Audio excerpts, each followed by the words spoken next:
All right, so on this beautiful fall afternoon, we are out here south of Wells in the Ruby Mountains in Nevada, continuing our exploration of the great state of Nevada and its mining history.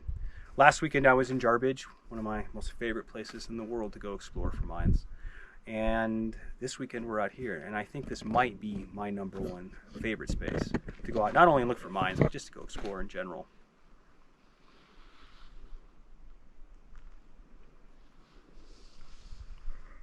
So the Ruby Mountains, and this part here is what's known as the Harrison Pass Mining District. They never were huge producers in the 19th and early 20th century mining rushes, although there are some more modern mines out here. We did find this mine when we were out here in May, and I want to show it to you again. This is part of the Star Mine Group, and it was a tungsten mining operation, actually tungsten and copper, from what I can find. It was originally discovered around 1911, and it was worked up until the 1970s. And the people lived and worked out here. There's about 4 or 5 homes down below on the other side of the pass there. And it's a great example of the transition from 19th century and early 20th century mining techniques to the more modern industrial mining. So behind us we have, and this is an unknown mine. I haven't been able to find a name on any of the maps, just by the way. But behind us we have this wonderful ore loading chute. So there's a vertical shaft right here, and you can see this support system that goes up there would actually have been to haul carts out of the vertical shaft down there, and then to load them into this ore bin. What they would do is they would back their trucks in here, and then they would dump the ore that was contained in here into the back of their trucks and pushing this up. I tried to do it earlier, a bunch of stuff started to fall out, so I'm not going to do that. Back in here, we have this covered area, and then there's a room. Now, after some debate, we don't really know what this room was for. It could have been for a piece of machinery, could have been a place for the guys to hang out when they were on break. Who knows? There's no holes drilled in the floor. There's nothing to say that there's a big engine or a hoist or pumps or anything placed in here and secured to the floor.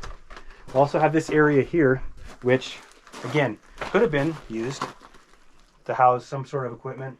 Right now there's nothing left. Could have also just been to shelter from the storms. This is one of the vertical shafts. It looks like the main one that they pulled the ore out of. See, there's that big pipe there that would have either been to remove water, to pump air in, any number of things. They also could have been for electrical, and it goes straight down in there as well. Like in Jarbidge, you have these wonderful placards that identify the mine's area. So if you see that anyone's out here vandalizing, destroying property, you get stuck in it because you climbed in it, you reference this number. In theory, they'll be able to find you.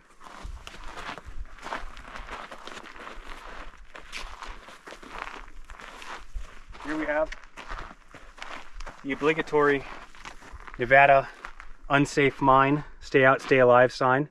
Found them on every single one we've been to so far. I love them. Maybe someday I'll find one that I can take home and put up in my office.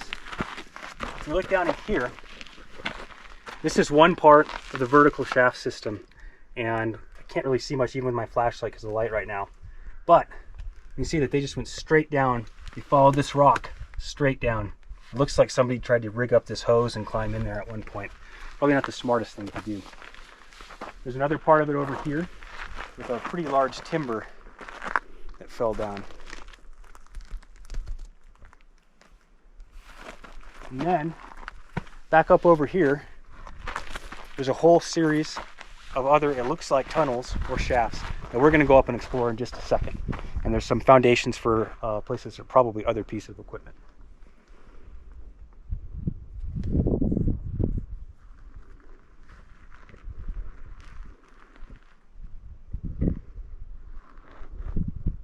Anything else? It's just really good to be out here. Nevada has some of the best preserved mines of any of the western states we've been to so far. So it's great to be able to explore them, and there's nobody here.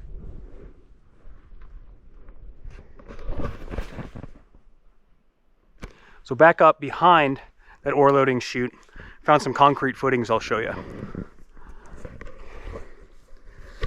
So here we can see concrete footings Kind of looks like big bolts to anchor a piece of machinery in. So they might have had their hoisting equipment back here.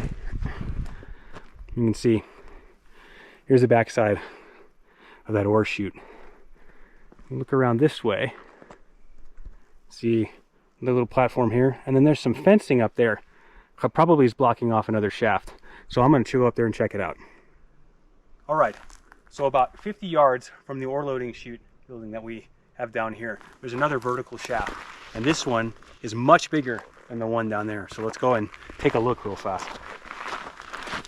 You have to be careful though, because while it has a little bit of a fence around it, it's not going to be adequate to stop basically anything from falling into it. So right here, cut directly into the rock and straight down is this vertical shaft. And we're going to stay as far away from it as we possibly can, also getting a good shot.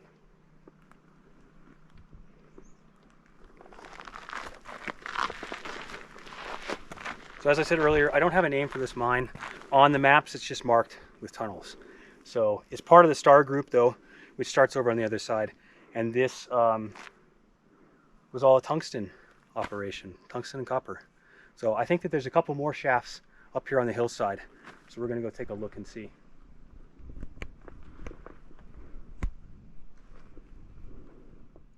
So about 100 yards from where we were just a few moments ago, and about 100 feet up in elevation, we've come upon the biggest shaft that we've seen so far today.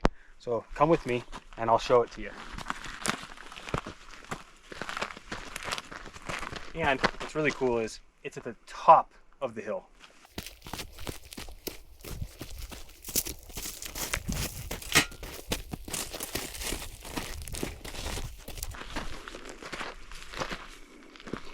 So here, it's just the back side of it. This is probably the hoisting works we used to haul the ore up out of the ground. You can see the size of these beams. So they would have been made to take a pretty heavy load, fully loaded ore car. But you can see right here, just this big mass of rock. They just went straight down into it. They followed it all the way down the mountainside. You can see part of the outcropping up there to give an idea of what it looked like they were looking for. The tungsten, I believe, in this mine was in some sort of beryl. It's a red color mineral. I haven't found any yet, but that's what they were looking for. But the biggest part of the shaft is actually right over here.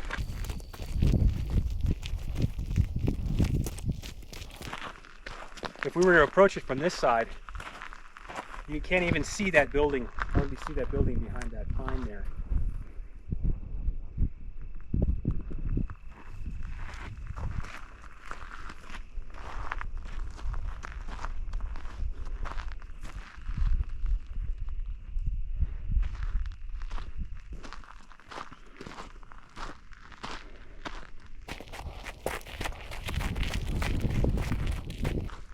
So this is the main part of that shaft.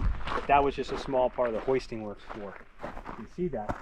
They cut it directly into the top of the hill here and went straight down. So they followed those rocks straight down in.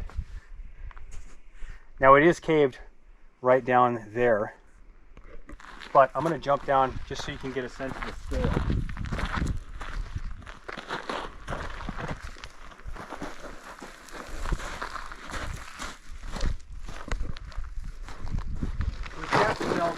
Is caved right back in here. There's some big pieces of timber and some other artifacts left.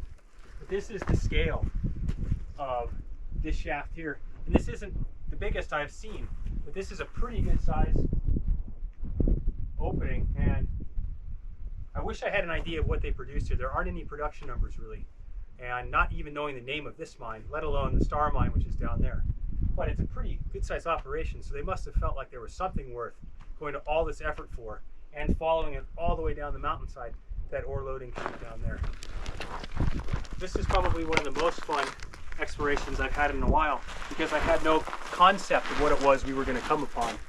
And to see all of this out here, really no reference. It just makes a day of relatively easy hiking worth it.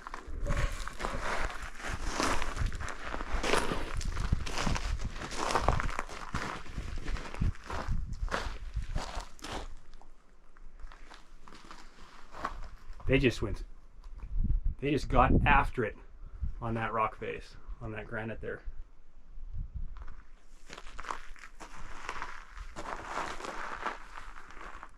So thanks for joining us here today at the Harrison Pass Mining District in the Star Mine Group.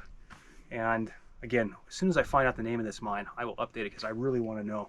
It's absolutely spectacular. It's how they attack this granite. It's just beautiful. It looks like this part right here is about ready to collapse in. Anyway, these are the great rewards of going out and just doing a quick little hike and looking for something, not knowing what we're going to find, and finding something like this. So if you enjoyed this video, please subscribe to my channel.